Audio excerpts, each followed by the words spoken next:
All right. Good morning, and I am live. It is Thursday, September 17th, and it is 4:25 in Phoenix. How's everybody doing this morning? All right. I am rolling along in my own thoughts here, and I'm not going to make this a very long string. What I want to do is I just want to get my thoughts out because I think it's real important. The title of the stream is Know When to Disconnect. And the reason I thought of this is because there are so many women out here that we hold on to so many things in our lives that we're afraid to disconnect from. Sometimes we're afraid to disconnect from toxic people, toxic relationships, because we are afraid of being by ourselves, or we're afraid of losing that person. But the thing about it is, the longer that you hold on to a toxic individual, you lose yourself. And that's what I want to talk about here this morning. Knowing when to disconnect from toxicity and valuing yourself enough that you don't view it as losing something when you let go of these people, but you view it as you not losing yourself. Now, I've encountered many a toxic relationship in many different forms in my life. And I always have to look back at what I did right and what I did wrong. Now, in the instances where I felt as if I had lost a part of myself, it was because I was holding on to the individual, afraid to let go, afraid of losing a friendship, afraid of losing a relationship with a family member, afraid of losing a man. But all the while, I was losing myself, holding on to this toxic person. And toxic individuals can be a family member, it could be a friend, someone that you consider to be a friend. Yeah, they can be toxic, and you don't even realize it. It could be someone that you're in a relationship with. There was an instance where I had to actually end a toxic friendship. I remember when I had first moved out here to Arizona, I only had one friend out here, one lady that I would hang out with. But she was okay. She was just all right. But most of the time, I noticed when I was hanging out with her, when we would get around other people, how a person starts to act brand new when they get around other people. And so she began to do things that made me feel uncomfortable. The little sneak dissing, saying little sly stuff, trying to make you look stupid in front of other people. She would do stuff like that every chance she got. And I noticed that she would do it. Like, it's just me and her hanging out, it's just me and her. Like I said, she didn't know many people out here either. So basically, we were settling for each other in a friendship.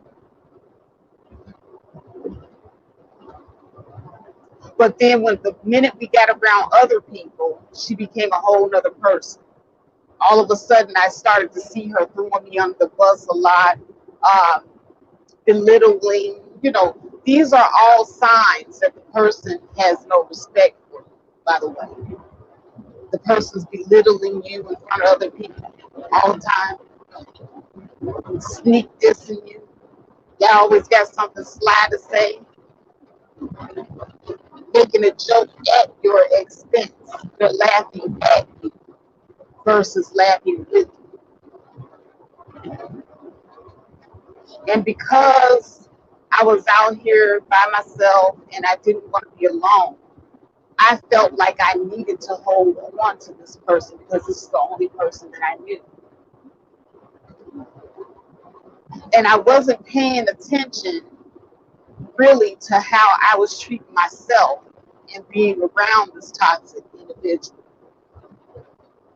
When you're around a person and you feel as if you're shrunken on the inside, you feel very small, you don't feel, good around this person. If this person is not enhancing your life, they're more of a hindrance than they are a help. I would have actually done better just being by myself. And I eventually had to come to the realization,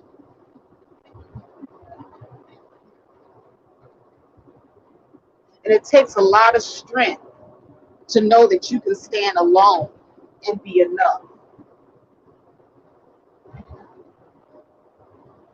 A lot of times you don't attract people to you because you lack confidence and you lack self-esteem.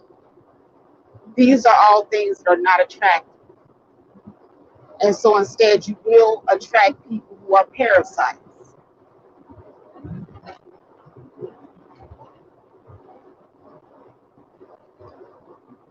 So once I came to the realization that this person was doing this to me, that I was feeling these negative emotions only when I was in their presence, I had to do what was best for me and get rid of that person.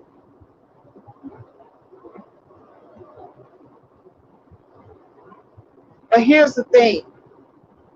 There's a lot of people that are afraid to do things by themselves. People are afraid to live alone.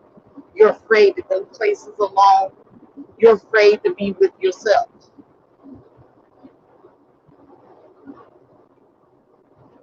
And ironically, by holding on to her,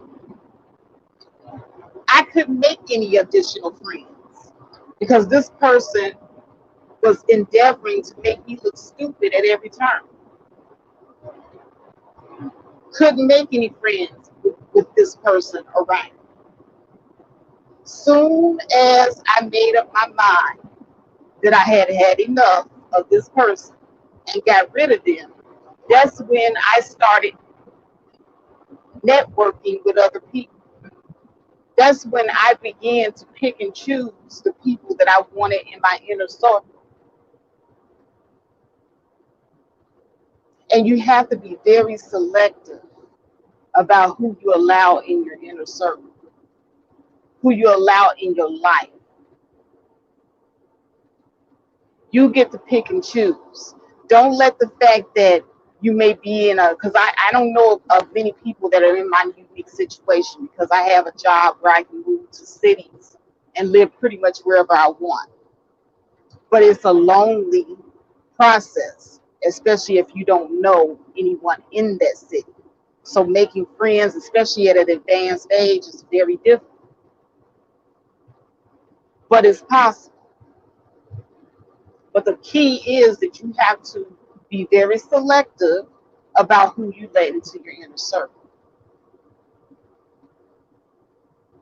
Now, had I kept that person in my inner circle, I would not ever have experienced the friendships that I have currently because that person was toxic and they were blocking all my blessings away from me. They were sabotaging any friendships that I would have had with people that had mutual interest, like, and respect for me.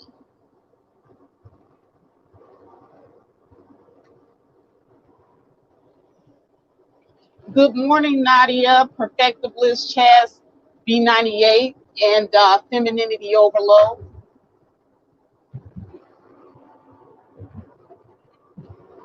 And that is a part of respecting yourself. Good morning, Slayer Jim. You got to respect yourself. And it shows in the people that are around you. If you're surrounding yourself with people that clearly have no respect for you, then that says a lot about what you think about yourself. If you allow people to treat you a certain way, this says a lot about what you think about yourself.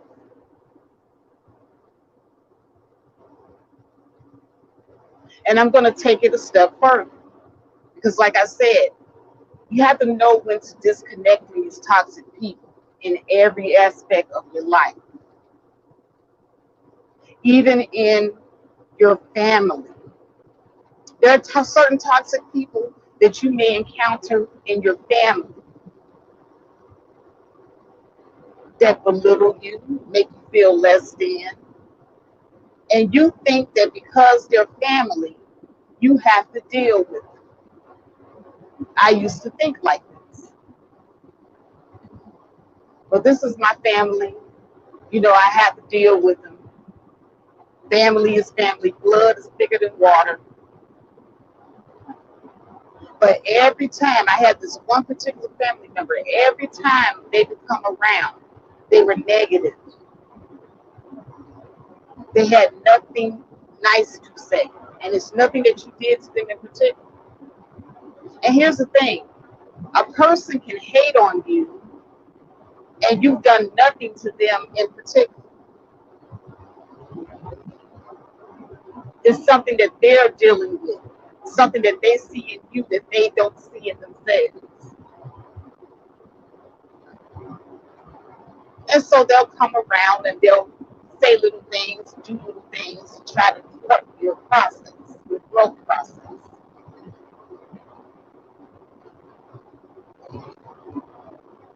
I remember when I had first started going to trucking school, this one particular family member was always negative.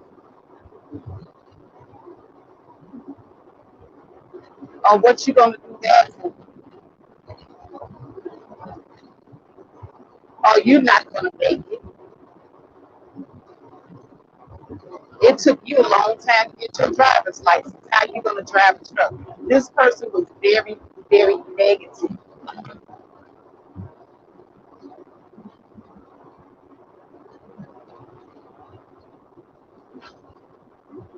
And I remember so many times in my process of trying to do something to better my life, this person was always there trying to convince me not to do better. This is shortly after my husband passed. I was struggling with my children. Just lost my house because my husband's medical bills were very expensive.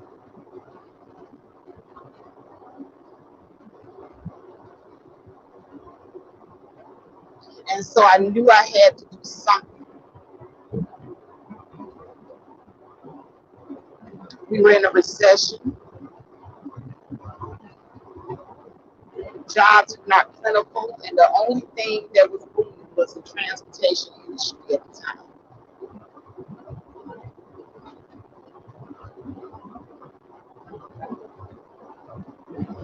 And so I took what little I had left of my savings and I paid for trucking school. And this family member told me I was stupid. I got called all kinds of derogatory names.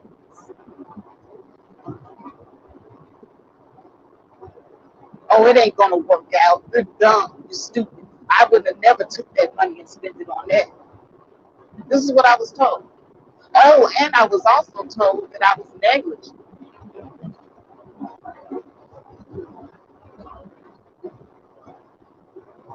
My oldest daughter had just turned 18 and getting ready to graduate. And I made the decision to go over the road at that time. Oh, so you're going to leave your 18-year-old watch the other kids while you go over the road. I said, well, are you going to do it? No volunteers.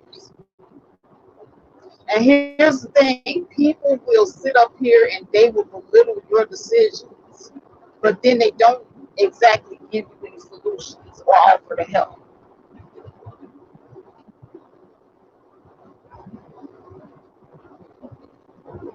And so I took all that negative, toxic energy with me when I was going to trucking school. So the first time I took the test, I was so unsure of myself because I kept hearing this person's voice in the back of my head telling me that I couldn't do it, that I wasn't a good driver, that I was too dumb to know how to pass the test, that I was a woman going into a male dominated field. And,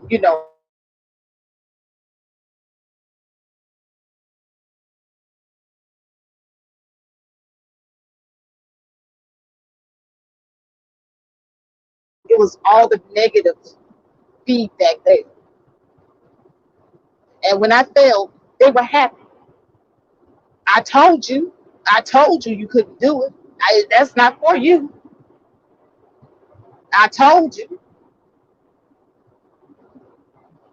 And then I thought to myself, I said, well, what am I going to do? Am I going to just go back to no job?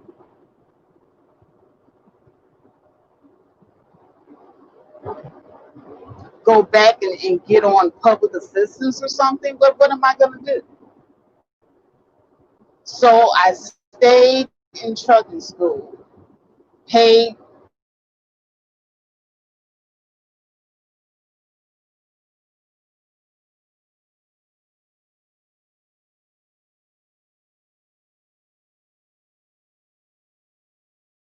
weeks of instruction, and I went to money. Don't waste money that you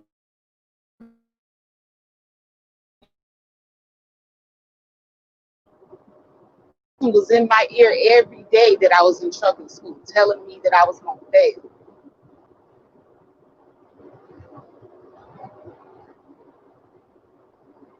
This was a family member, somebody that I loved, somebody that I trusted. So I took the test the second time and failed, and they were even more elated. It was even more confirmation to them. You need to pack it up and come on home. Go home to your kids. Your kids need you in the house. Now, imagine when I go home, I don't have any money, no prospects for employment, and we're in a recession. Nobody was being hired at the time.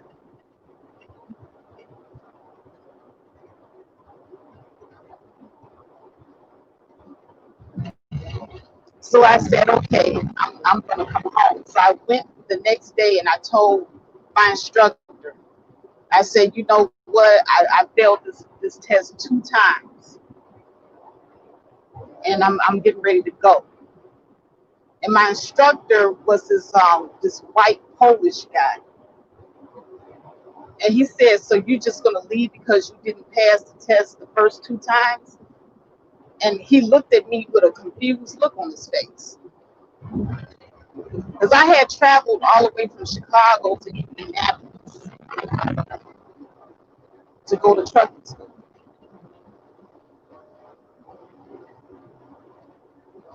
So he said, try again. Just give it one more shot. So I went back to the dormitory because they had us in these dormitories. And my cousin called and he said, oh, when are you coming back home? I said, well, I'm going to give it one more shot. I said, my instructor thinks that I could, probably, work on a few things and pass this test. 'Cause I had passed the written test, but it was the backing that I couldn't pass. Or they got even more negative. Oh, so what you gonna do? Stay and spend more money? Your kids need that money. They were using my kids and everything. I felt like a real kid listening to all of that coming from them. They making me feel like a real kid.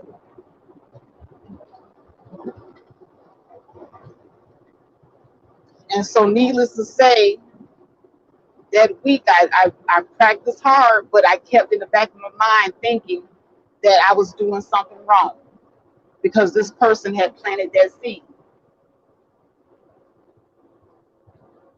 So I took the test the third time and failed.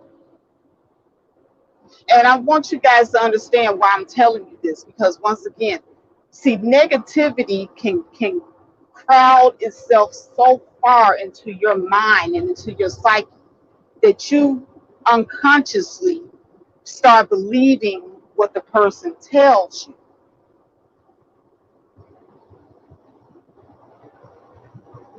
And I didn't know that I was taking it in subconsciously.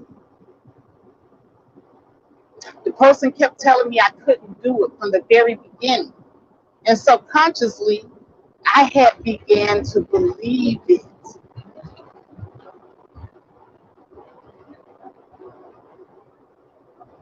So every time I took that test, I failed.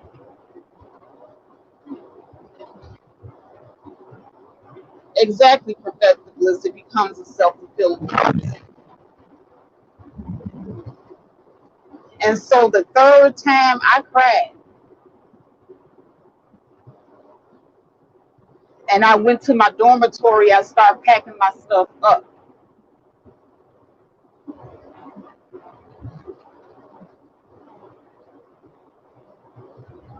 And my family, the family member I've been talking to, they sent money down because I had used up all my money.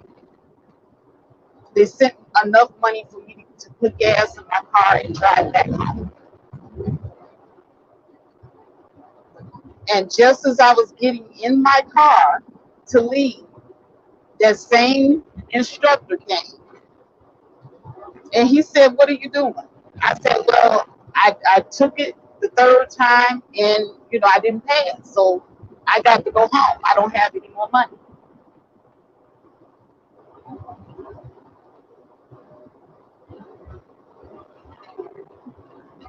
So he said, "This dormitory is paid up through your financial aid." He said, "So you can stay here an extra week and try to work it out if you want to." He said, "But you got to want to work it out." And I said, "Well, I took this test 3 times and I failed. So I don't see what obviously I'm not good at this." And he looked at me and he said, "Faith, you got 7 days to turn it around. It's paid for. Why would you give up on yourself like this?" And me and him stood in that parking lot back and forth, back and forth. He argued. Now he fighting for me more than I'm fighting for myself because I let that negativity from that family member creep into my psyche.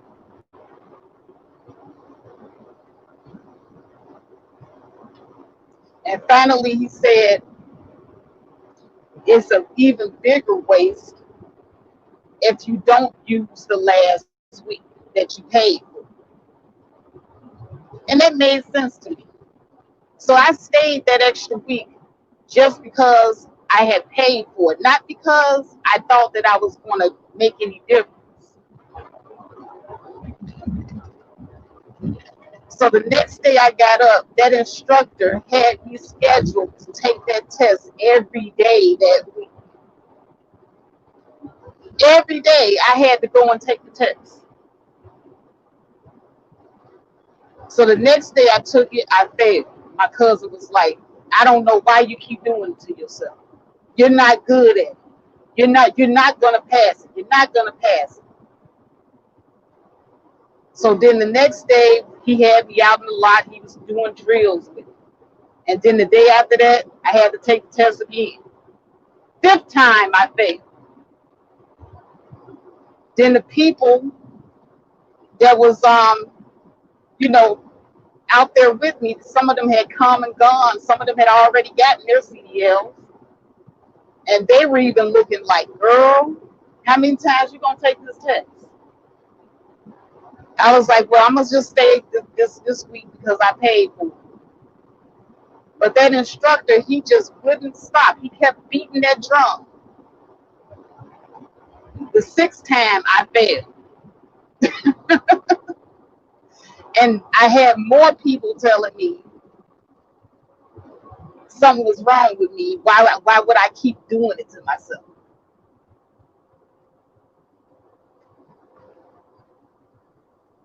So then on that last day, this is the last day that I had to be out there, that it was paid for. That instructor pulled me to the side and he said, why do you care so much about what other people think? And I said, excuse me? He said, I noticed that you sit up here and you let people tell you what you're capable of. He said, you learned how to straight back. He said, I know how to parallel park. You can drive this truck all the way around the block and you could do all, he told me all the stuff that he noticed that I could do. He said, but when you go and take the test, something happens in your mind where you sabotage yourself and you tell yourself that you can't do. He said, why do you care what other people think? You know you can do it. I've seen you do it. And that night, I thought about it. I said, yeah, when I'm doing the drills, I can do it. I don't know why I freeze up when it's come time to take the test. Because I kept thinking about everybody telling me that I couldn't do it. So on that seventh day, I went and I said, you know what? Fuck everybody. That's exactly. I woke up that morning with the thought on my head, fuck everybody. I'm not stupid from coming out here. I'm trying to do something. This is probably the best decision I ever made. And I'm not neglecting my children. I'm trying to do something better for them. These motherfuckers ain't helping me do a damn thing. And when I started thinking along these lines, when I really, really, really got within my mind that I was saying, you know what? Fuck everybody. This is for me. I went and I killed that test. It took 7 tries for me to get my CDL.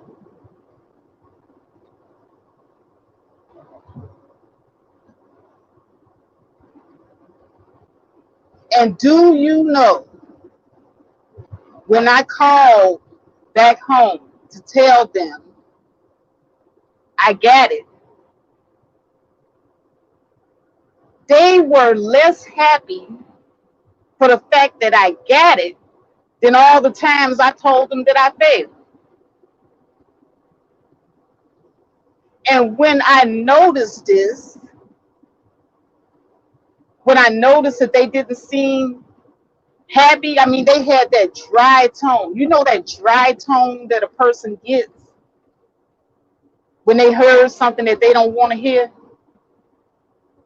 I thought to myself, these motherfuckers didn't want me to get this shit in the first goddamn place.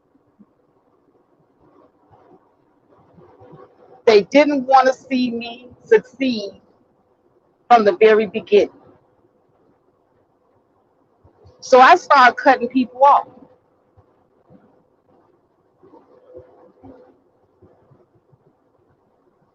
When I became an owner operator and I started hitting over into the six-figure category, these same people, these very same people, all of a sudden, they want me to do them favors. They want to borrow money. I can't pay my rent. I know you got it, because I was knocking down $4,000 and $5,000 a week as an owner operator.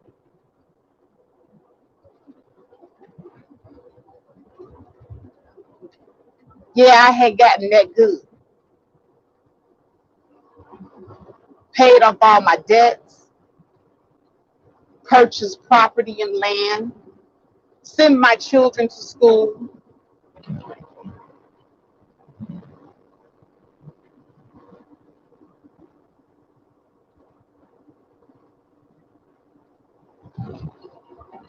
And the same ones that said I couldn't do nothing were the first ones with their hand out.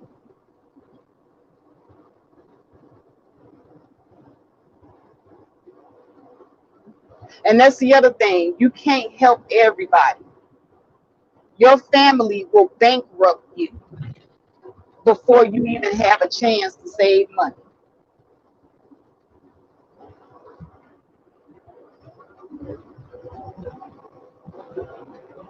So I had to start cutting people off.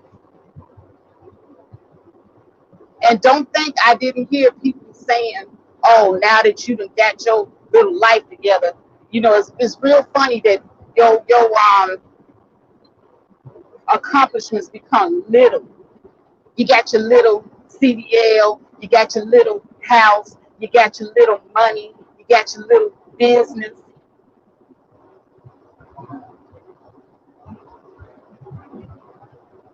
They try to minimize you.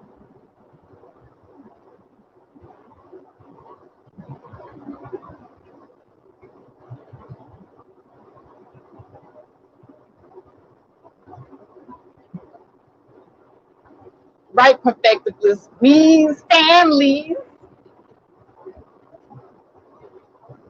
We's family.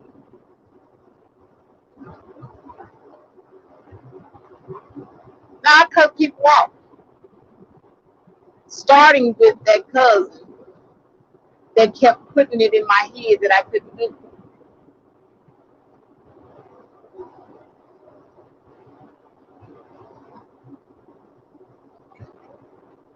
But I'm going to go even further than that.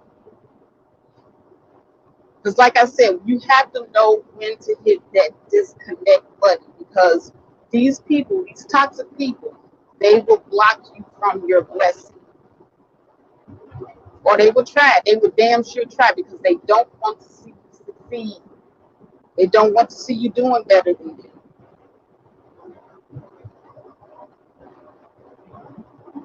And you also have to watch out for your relationships.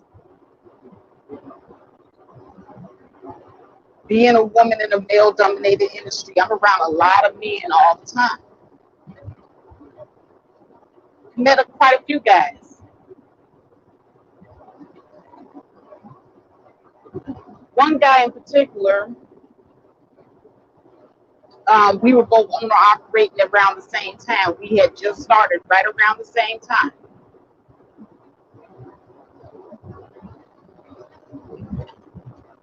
And the guy, he started off nice. He was talking about how he admired me being a woman in the field and all this nice stuff. He had to say. Nice looking guy. He was also an operator. He was starting out too.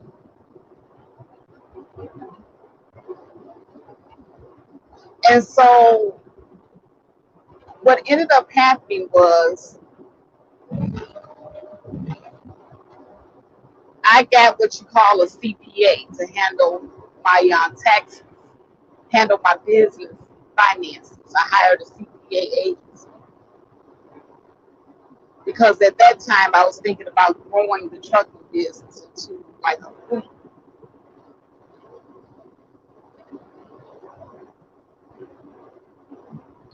And so My first year, I did really well in my own truck, being just my own employee. I was the one employee that I had.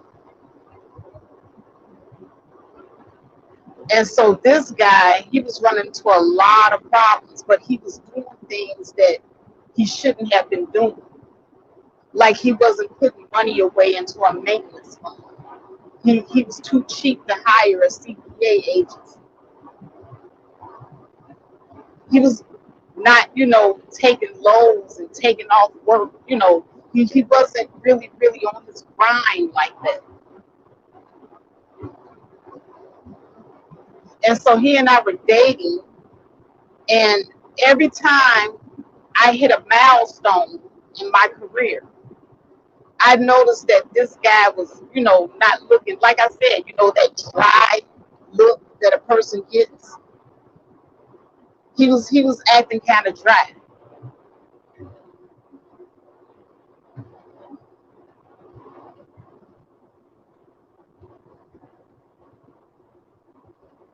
So I never forget, one day something terrible happened.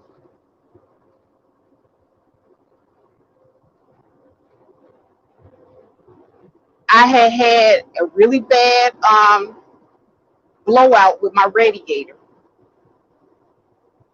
and it was going to cost a nice little penny to fix.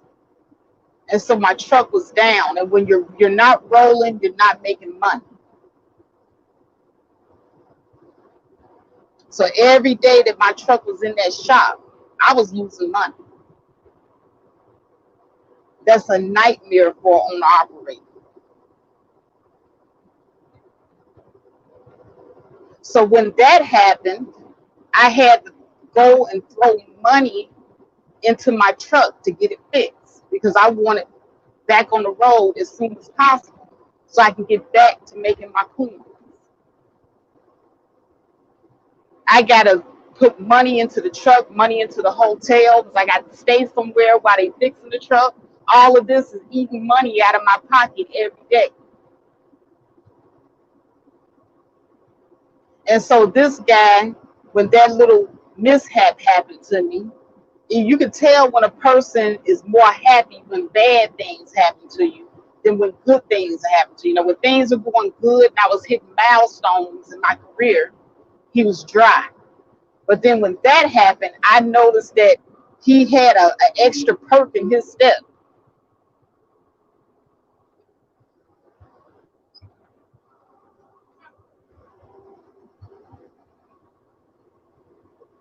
And so I remember him because he came through to the hotel that I was staying at, and he was talking about how he wasn't making money. He felt like the company was cheating him on the fuel and all this other stuff. And so I looked at his books and I was like, dude, you really need a CPA. I said, and on top of that, you're not utilizing your fuel discounts the way that you're supposed to.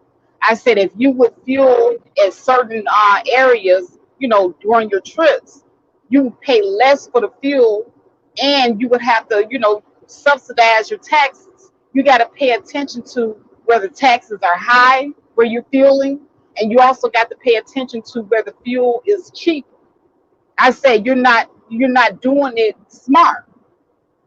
So me and him got into a big argument over it, right? Because he was like, "Oh, you think you so smart, and why you struggling now? Why your truck all in the shop, and you this, that, and the other, and you behind on this and behind on that?" Yeah, as soon as he had a chance to throw that one mishap up in my face that I was facing, he did.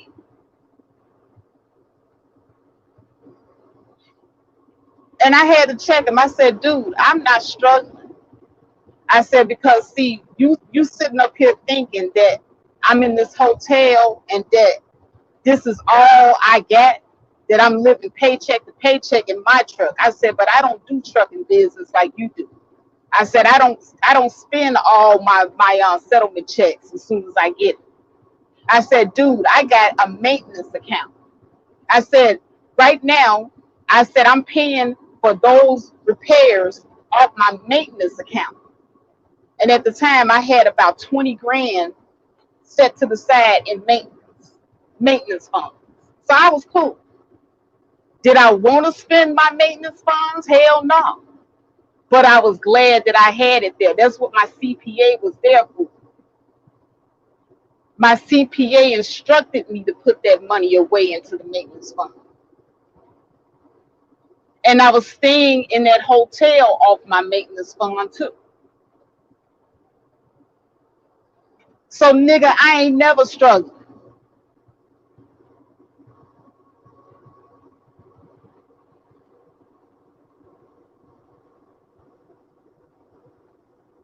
Needless to say, that's another motherfucker I had to cut off.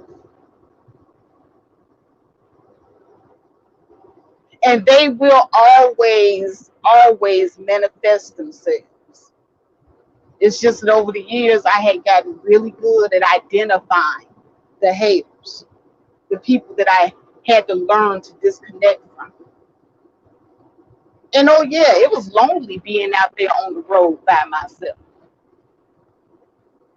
It was lonely. But what was worse, me being by myself or me having to listen to this fool?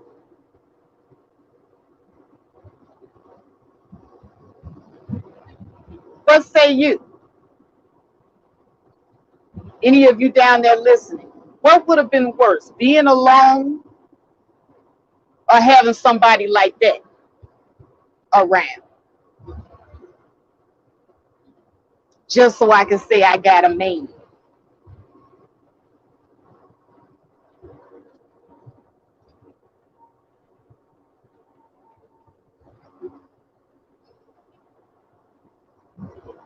These are the decisions that you got to make.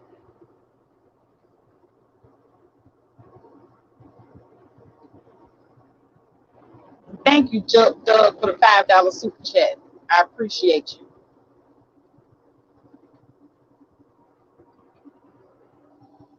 Slayer Jim says, other people's pain does not bring me happiness. That is some warped thinking. Yeah, but you got people out here that's like that.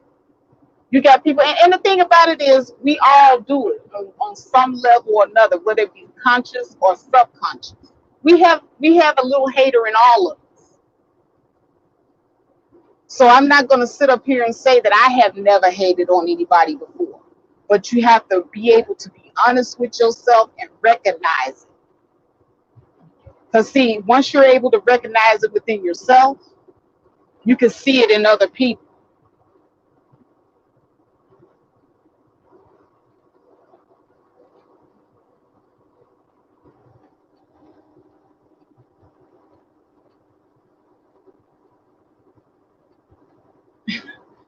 What BMT said and threw a young nigga in his face just to make him turn him. I'm just playing. What is you talking about, BMT? I haven't been reading the comments as I've been so busy into my commentary, so I apologize to y'all.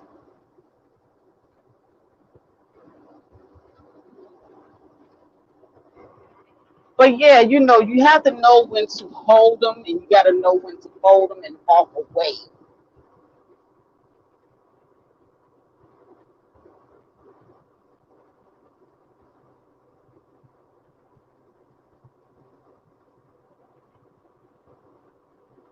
Right, Slayer Jim? Everyone has a little hate in them.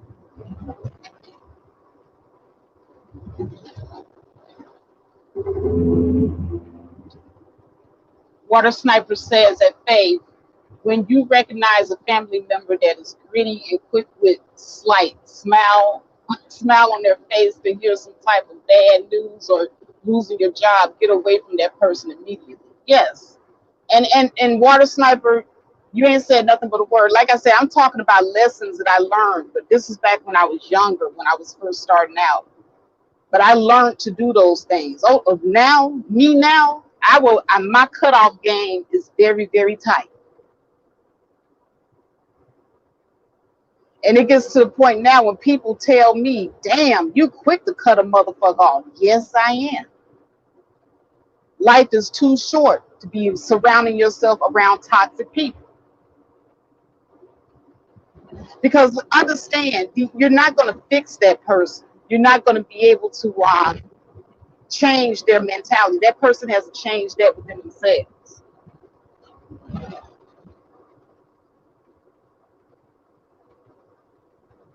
The only thing that they're going to do is they're going to latch onto you like a vampire and suck away your life force.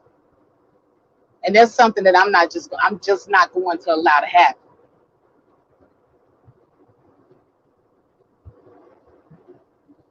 Morning, third ward.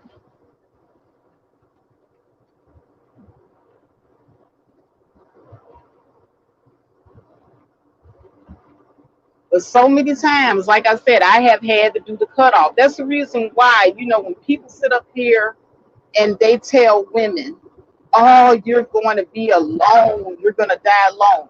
Being alone is not the worst thing that can happen to you.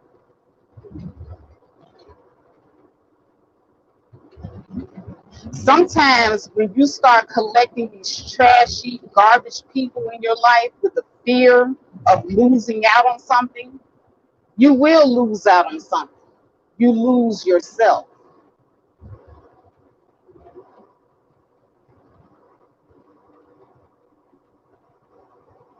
So you got to know when to disconnect. And you got to know who you're supposed to link yourself up with. Discernment. You're gonna hear me say that word a lot on this channel. Discernment. And yes, Chaz B98, being alone can be peaceful.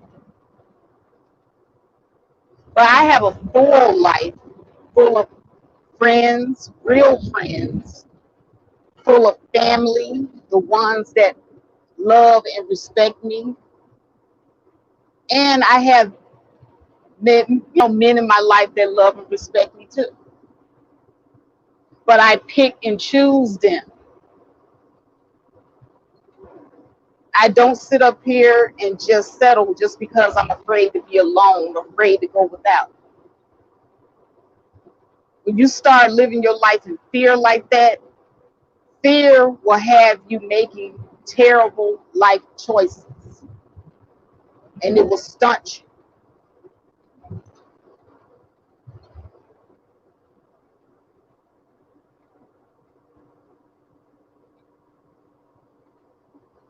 It will stunt you.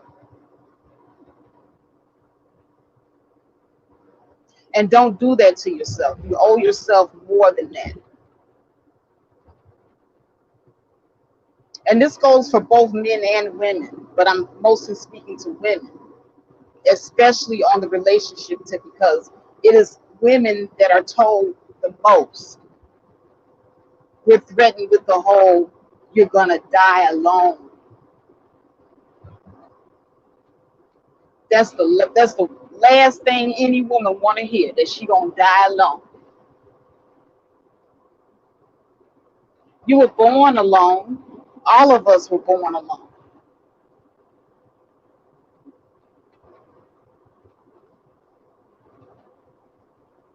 You're born alone and you're gonna die alone. Basically, we're all gonna die alone. But it's better for you to pick and choose the people that you want in your life than to choose to be with someone out of fear of just being alone and living your entire life feeling less than, feeling marginalized, and feeling unhappy because this person does not bring anything good into your life.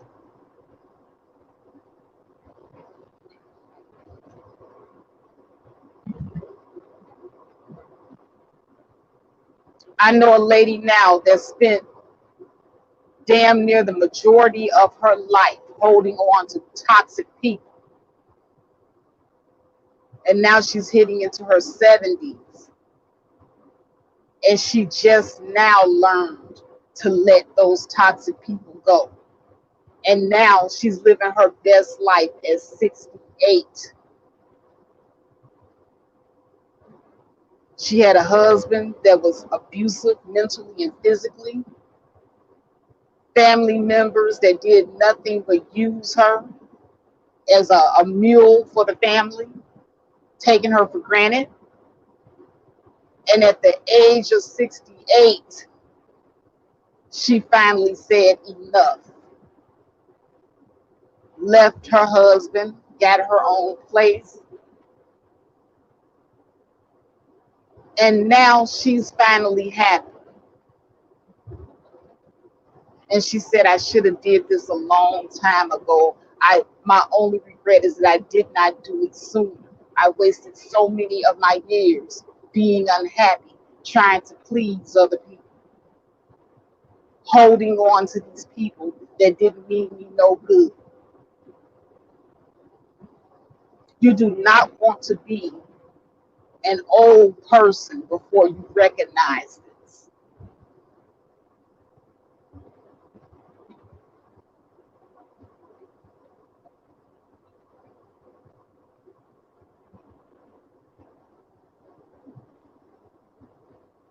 BMT says, interesting, when I watch people on their last leg about being alone, they begin to mentally crack.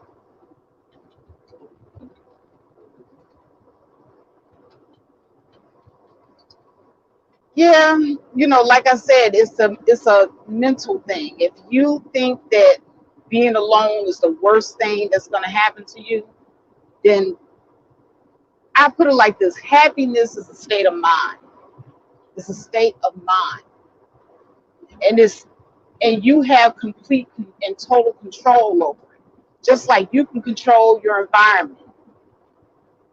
If you're an adult and you're in an environment that you don't like, you have total control over that. You can either leave the environment and go to a better environment, or you can get rid of the element that is making your environment less tolerable.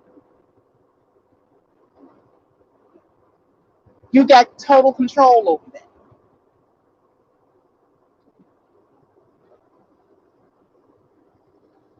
Water Sniper says that Faith, when that supposedly close friend always with negativity comments like that will never work.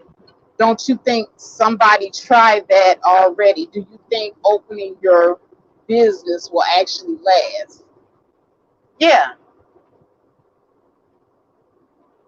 yeah, they'll say stuff like that.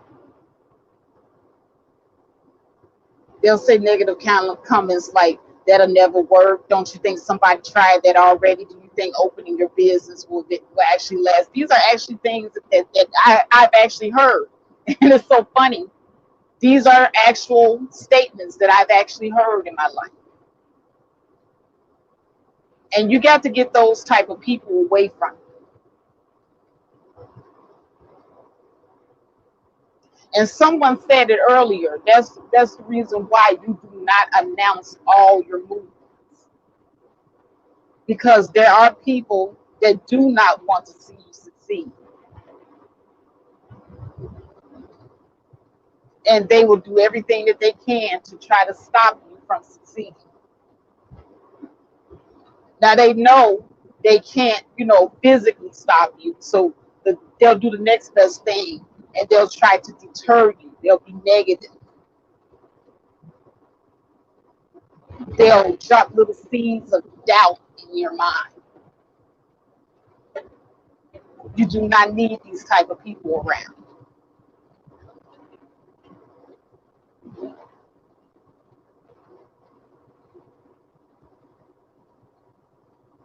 Water Sniper says he can relate. He's heard those things. Yes.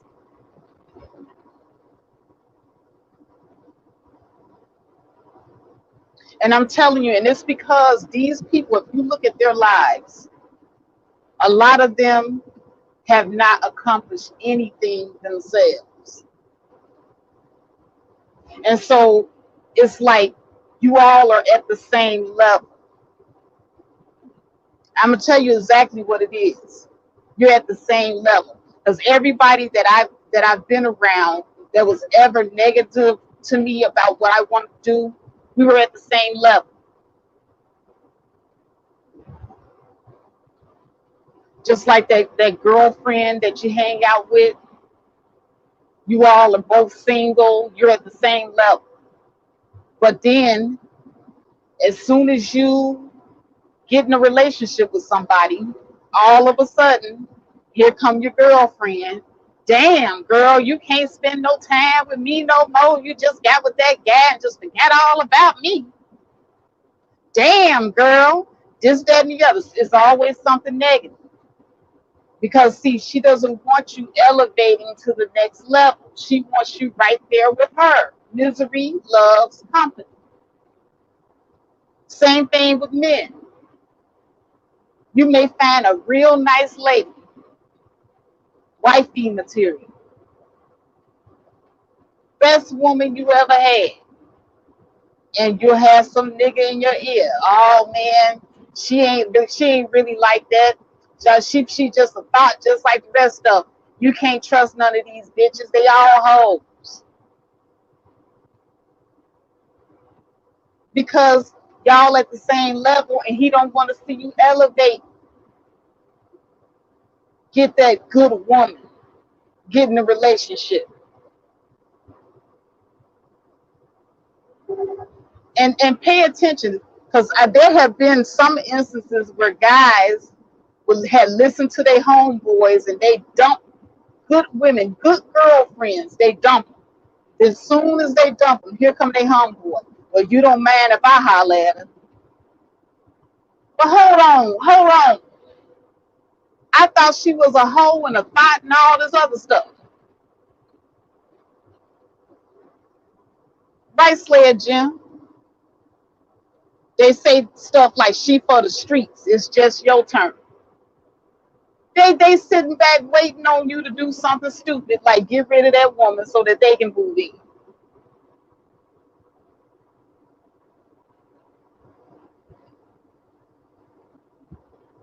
If you know within yourself, you got to stop listening to other people. If you know within yourself that what you're doing is right for you and your life, don't listen to these haters.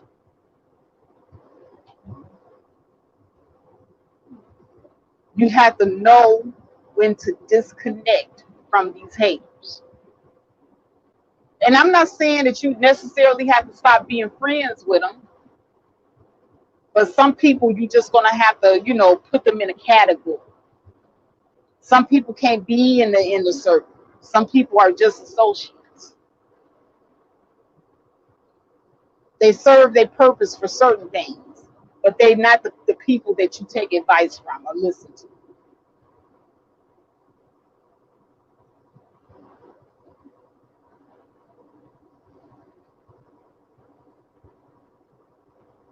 Because they're there to block and thwart your blessings. Because they don't want to see you do good. They don't want to see you elevate over them. But as soon as you get rid of that good ass woman, they'll be right there to scoop her up. And they will elevate over you in a minute. They're not going to let you block their blessing. That's for sure. Nothing that you can say to them about that woman will make them leave that woman alone. But they done got you to leave yours. Like Slayer Jim say, they'll drop the little negative seed. She for the streets. Oh nigga, that's it's she don't want you, it's just your turn.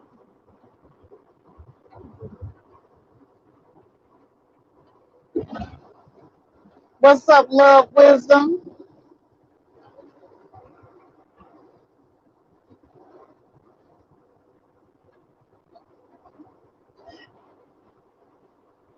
You gotta watch who you allowing in your inner circle at all times.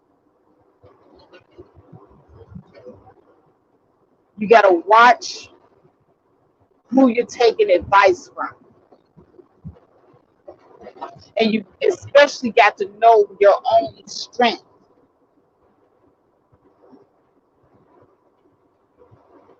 Because a lot of times you're going to have that inner strength within yourself.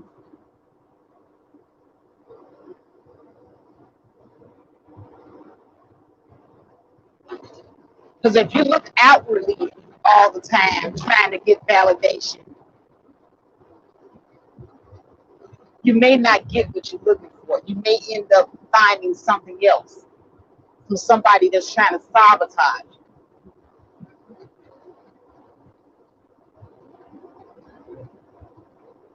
It's just like I go back to that movie, The Last Dragon. I love that movie, The Last Dragon.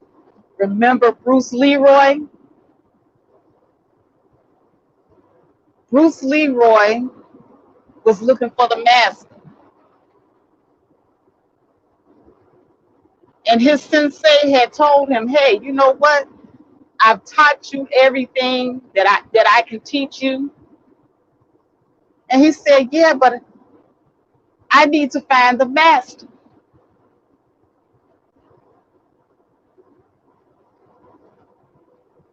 And no matter what the sensei told Leroy, Leroy did not believe that he didn't need this so-called master. Leroy was looking for somebody he was looking for validation outward. He was looking for outward validation from a master. So now enter Show Nuff. Show Nuff is very arrogant, very confident within his ability to kick everybody's ass and wreak havoc. But he was the ultimate hater too. Y'all remember that Show Nuff was the ultimate hater.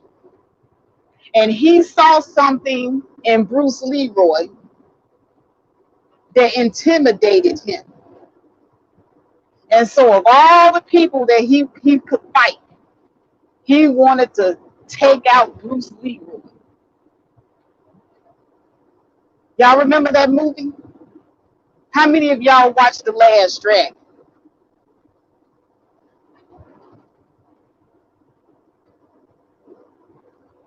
He was hating on Bruce Leroy.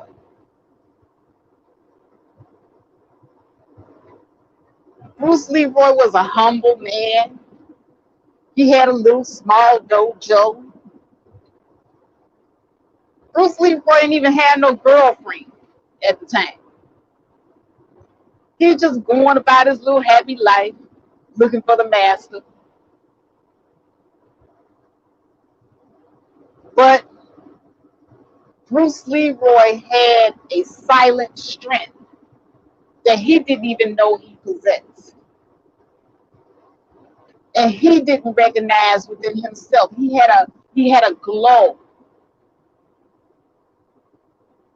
but he couldn't see it. But Show Nuff saw it.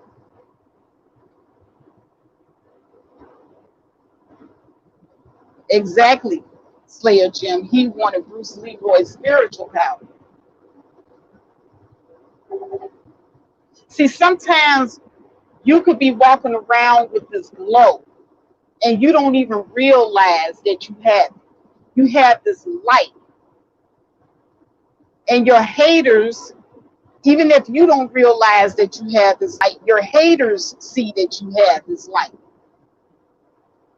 And they will come to attack you, and they will try to snuff out your light.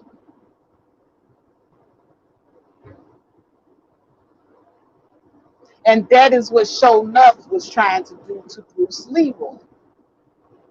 Because he wanted everybody to know that he was the meanest, the baddest.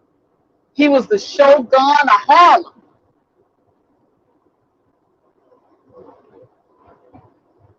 Says, I'm the meanest. Am I the prettiest? Show Nuff. Y'all know how it went. I don't know how to. I used to know the whole movie word for word. But Show Nuff wanted everybody to know he was a shit.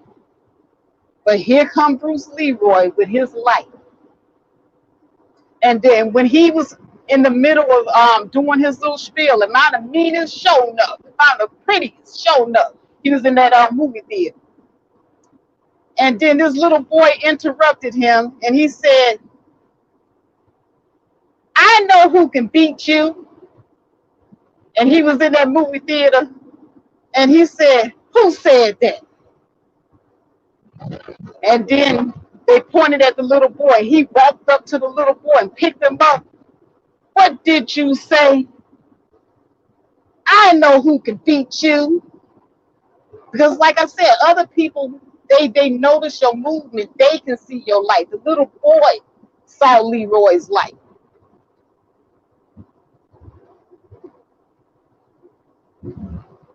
He said, "Bruce Leroy, that's who." And as soon as that boy said Bruce Leroy, he said, "I'm tired of this motherfucker stealing my shine." So ever since then, he set out to get Bruce Leroy because he was hating.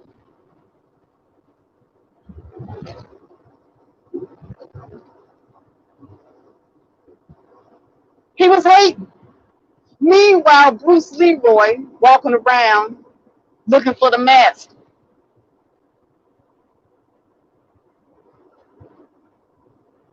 Everybody else sees his light but him.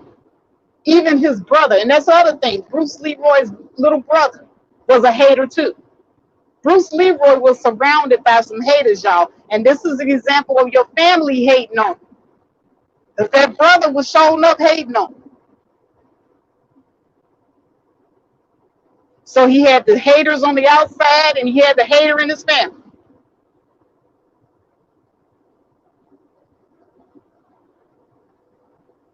Y'all go back and watch that movie, The Last Dragon. Y'all learn a few things.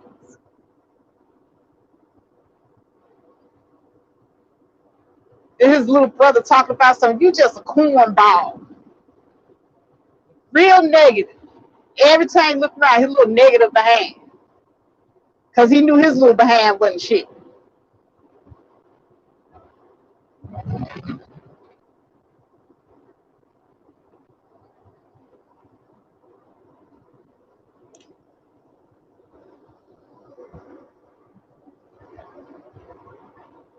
So Bruce Leroy looking for this master,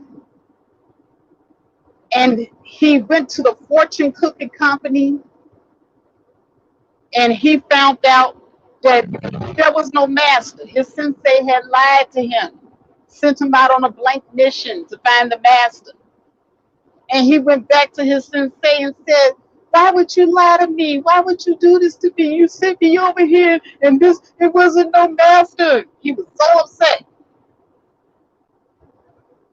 And his sensei said, "You're looking everywhere but one place, right here." And he pointed right there to his forehead. But Bruce Leroy, so silly, he still didn't get it. He still didn't get it.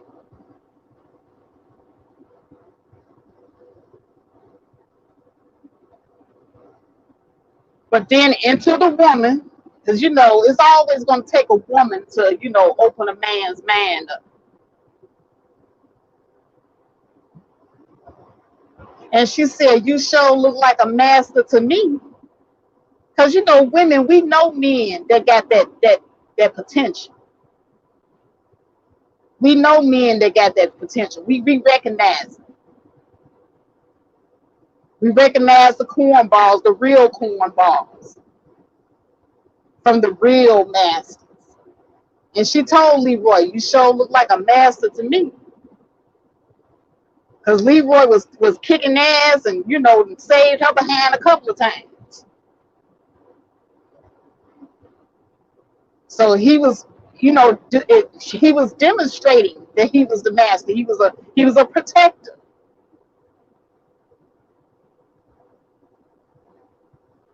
She found that to be very, very attractive.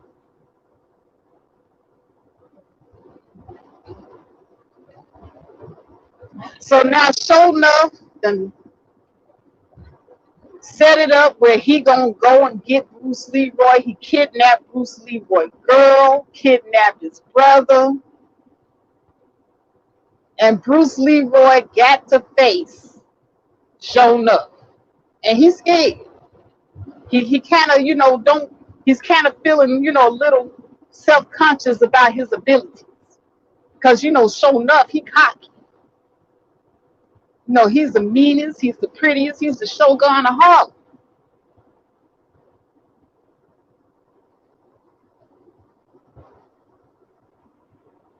Right, Slayer Jim, because Bruce Leroy was different from the norm, and they hated on him.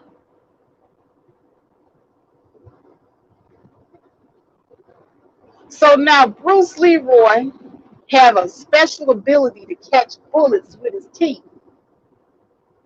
And people were laughing at him.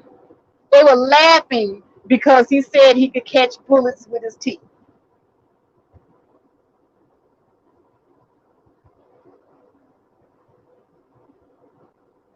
Keep this in mind. For those of you who haven't watched the movie The Last Dragon, I don't know, I can't imagine who haven't seen it. The movie is a classic.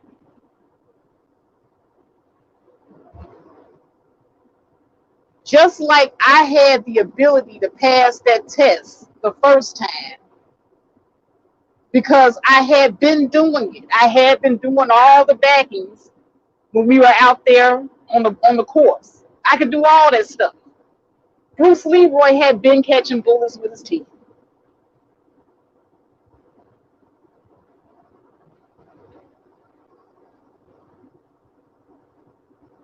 But then when it came time for him to fight Sho'nuff, Sho'nuff was dunking his head down in that water.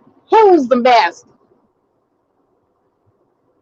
And every time he dunked his head down in that water, he had a flashback.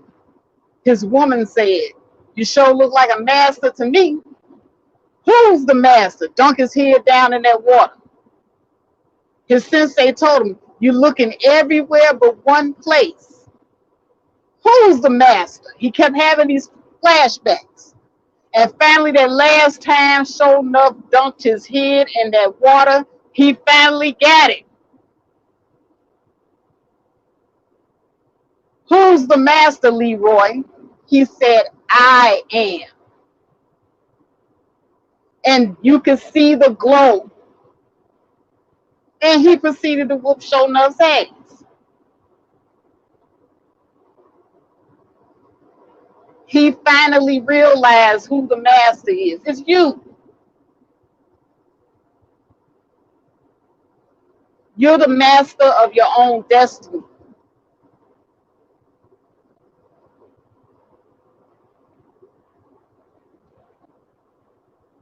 I love that movie. I use that movie all the time when I talk about self-actualization because that was a good coming of age movie during my time.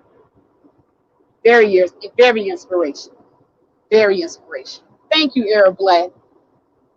What's up?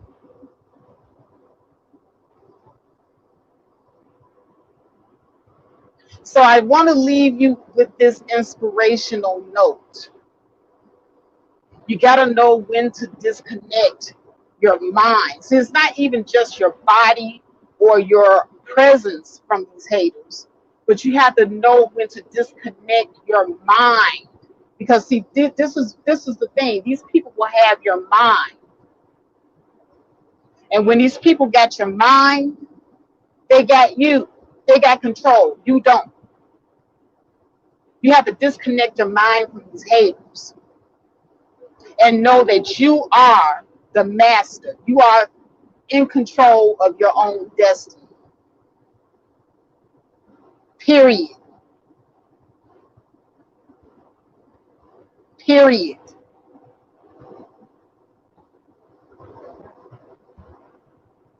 But that's all I got for you today. Please remember this lesson. Share the video, play it back if you need to, if you're looking for that inspiration, because this is definitely what I'm here for. But I want to say thank you for everybody that came in here. You guys are the real MVPs, as I know it's real early in the morning, especially if you're over here on the West Coast like I am. But I want to say thank you so much for coming in, Perfectiveless, Doug, Chaz B98, BMT. Who else is in here? Water Sniper, Slayer Jim, Third Ward Colombian, all the people in Femininity Overload. Welcome back. You are all the masters of your destinies. Love Wisdom, my sister Love Wisdom, and she knows because Love Wisdom is definitely the master of her own destiny. She don't let nobody tell her nothing.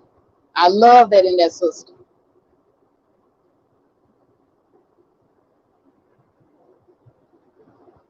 Arab Black TV, all of you. All of you are the masters of your own destiny. So if you don't take anything out of what I've said today, always remember that. Don't ever look outward for validation. The validation should always, always be within you. You validate yourself first, and the people around you will see your light. And with that, I'm out. Peace.